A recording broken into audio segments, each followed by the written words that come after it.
Moadim les Simcha. Alors déjà, on a les grands changements dans la tfila. Et sur ces trois changements, si quelqu'un il se trompe, il doit refaire sa tfila. Donc il faut dire Moridatal, il faut dire Barechenu, et il faut dire Ya'ale Veyavo. Aucun des trois, si on s'est trompé, on doit refaire cette tfila. Il y a le rattrapage dans la tfila, on peut revenir où on était, comme la halachot de quand on se trompe. Mais si on a fini la Hamida, il faut refaire la Hamida. Donc Chol HaMoed, il faut l'honorer avec de la bonne nourriture, des bonnes boissons, des beaux vêtements. Et il y a la mitzvah de Samarta Bechagecha, même s'il n'y a pas l'obligation de manger de la matzah, du pain. Hein, la matzah, le pain de la fête, hein, c'est la matzah. Malgré tout, c'est une mitzvah de manger une fois le soir et une fois le jour. Si quelqu'un il oublie à aller Veyavo dans Birkat Amazon, il ne refera pas le Birkat. Assour à Chol HaMoed de se couper tous les cheveux du corps, sauf la moustache. Tout le reste est interdit. Une femme n'a pas le droit de couper ses cheveux de la tête, mais tout le reste du corps, elle a le droit. Un enfant, on peut lui faire chalaké, la fête des 3 ans, pendant Chol HaMoed. Il y a une marloquette si on peut couper ses ongles à Chol HaMoed ou pas. Mais s'il dépasse, il y a qui interdisent, il y a qui autorisent.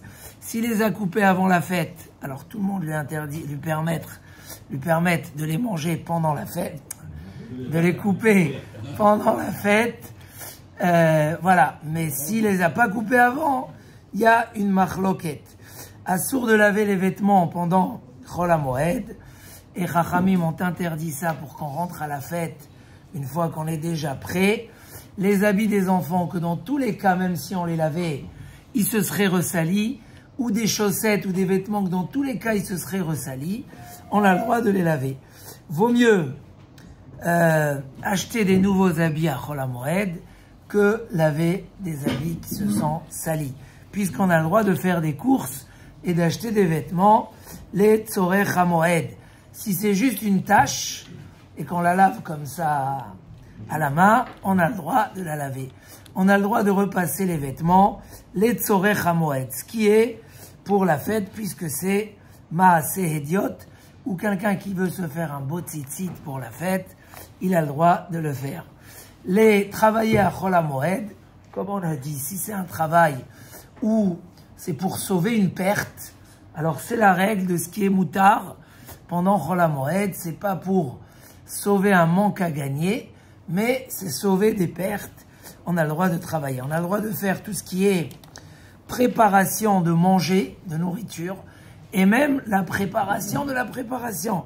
Si ton barbecue s'est cassé, tu as le droit de le réparer pour pouvoir cuisiner. Ou si un appareil qu'on a besoin pour utiliser s'est abîmé, on a le droit de le réparer. Tout ce qui est pour le corps, c'est moutard de faire à Chol HaMoed. La même chose, faire un travail, les Tzorech HaMoed, et qui est un travail, pas d'un artisan, mais Maaseh Hediot, c'est moutard de le faire, les Tzorech HaMoed. Interdit d'écrire Chol HaMoed, si ce n'est signer un chèque, les Tzorech HaMoed, ou quelqu'un qui risque de perdre quelque chose s'il n'écrit pas. Exemple, un Dvar Torah magnifique qu'on a pu avoir dans les premières fêtes et qu'on a peur d'oublier.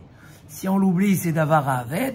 On a le droit. Dans tous les cas qu'on doit écrire, c'est bien d'écrire Béchinouille avec un petit changement. Voilà. Donc, après, si quelqu'un veut cuire de la matzah, c'est quoi la halakha concernant de la matzah qui est cuite? Alors, la matzah, elle est motzi pendant toute la fête. Et si on la cuit, ça dépend si on la trempe profondément dans l'huile, où là elle devient maisonnote, ou si juste on fait des gros morceaux, que dans ce cas-là, il reste motzi. Donc il y a pas mal de critères halachiques. Hein, c'est quoi le cas? Si c'est juste légèrement frit sur la poêle, ça reste motzi. Chazak Moadim les Simcha.